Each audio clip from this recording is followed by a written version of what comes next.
School psychologist atau psikolog sekolah menurut saya adalah sebuah profesi di mana psikolog tersebut bekerja di dalam setting lingkungan sekolah atau pendidikan.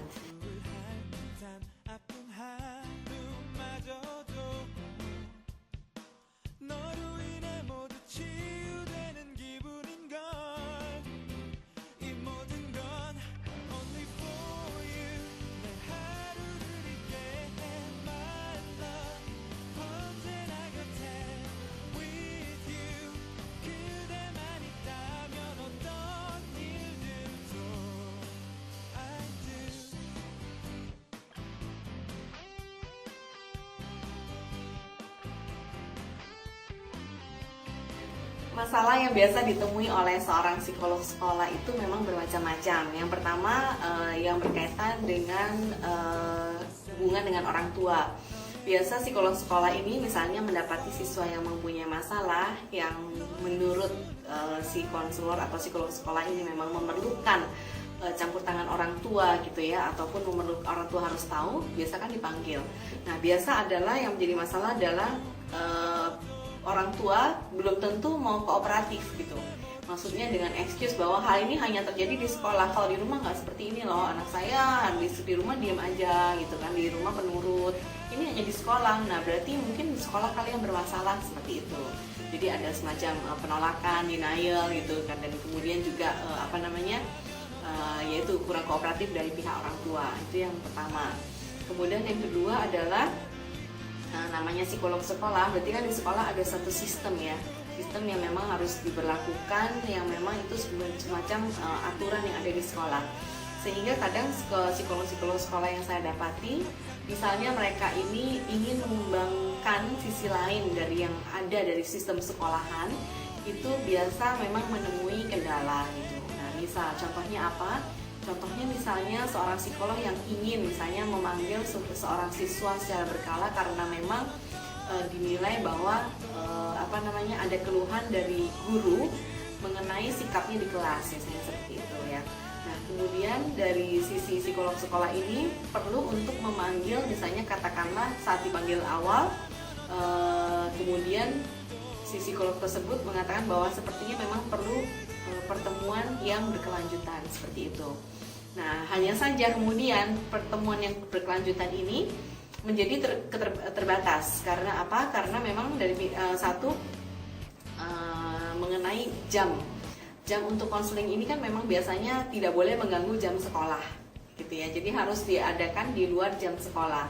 Nah, which is di luar jam sekolah itu pun biasa memang ada kendala-kendala tertentu yang memang entah itu berkaitan dengan sisi anak yang nggak bisa gitu kan, ataupun dari sisi sekolah yang memang mengatakan bahwa tidak boleh di atas jam berapa, misalnya sekolahnya cuma sampai jam 1 gitu kan, kemudian ada waktu memanggil anak ini di luar sekolah hanya ada tenggang waktu misalnya setengah jam, karena tidak boleh memang juga mempunyai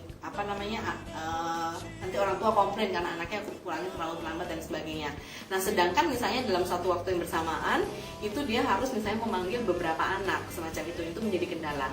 Karena psikolog sekolah yang ada sekarang menurut saya jumlahnya juga masih sangat minim ya.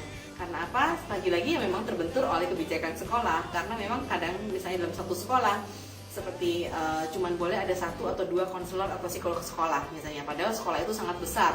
Kemudian ada TK-nya, SD-nya, SMP-nya, SMA-nya.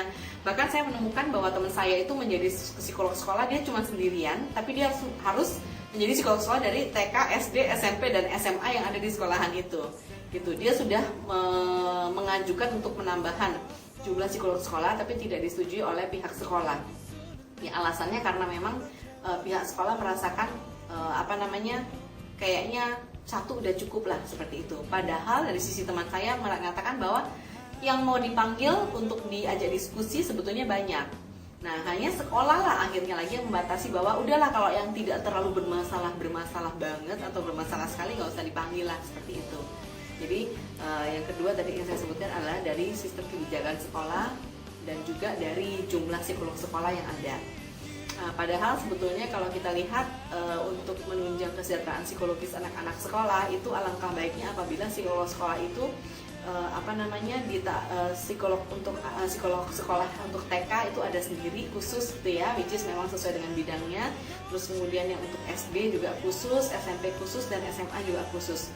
Dan juga kita harus lihat dari jumlah anaknya, misalnya atau jumlah siswanya gitu ya. Misalnya kayak semacam jumlah siswanya katakanlah untuk 50 siswa gitu kan ya, itu satu psikolog sekolah misalnya seperti itu. Jadi bisa dibayangkan gimana satu psikolog sekolah misalnya harus merangkap kelas-kelas dengan jumlah yang banyak dan juga siswa yang banyak. Itu memang banyak sekali akhirnya penanganan kasus yang akhirnya lewat begitu saja, karena dinilai memang tidak memungkinkan dari sisi kuantitas dan kualitas waktu yang dimiliki, dan juga keterbatasan nominal jumlah psikolog yang ada di sekolah seperti itu.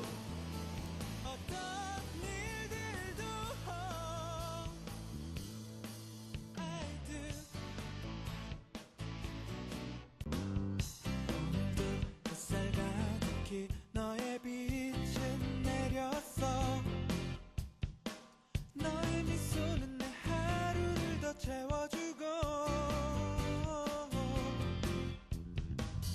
조금은 우울할 듯한 아픈 하루마저도 너로 인해 모두 치유되는 기분인걸 이 모든 건 only for you 내 하루를 잊게 해 my love 언제나 곁에 with you 그대만 있다면 어떤 일들도 I do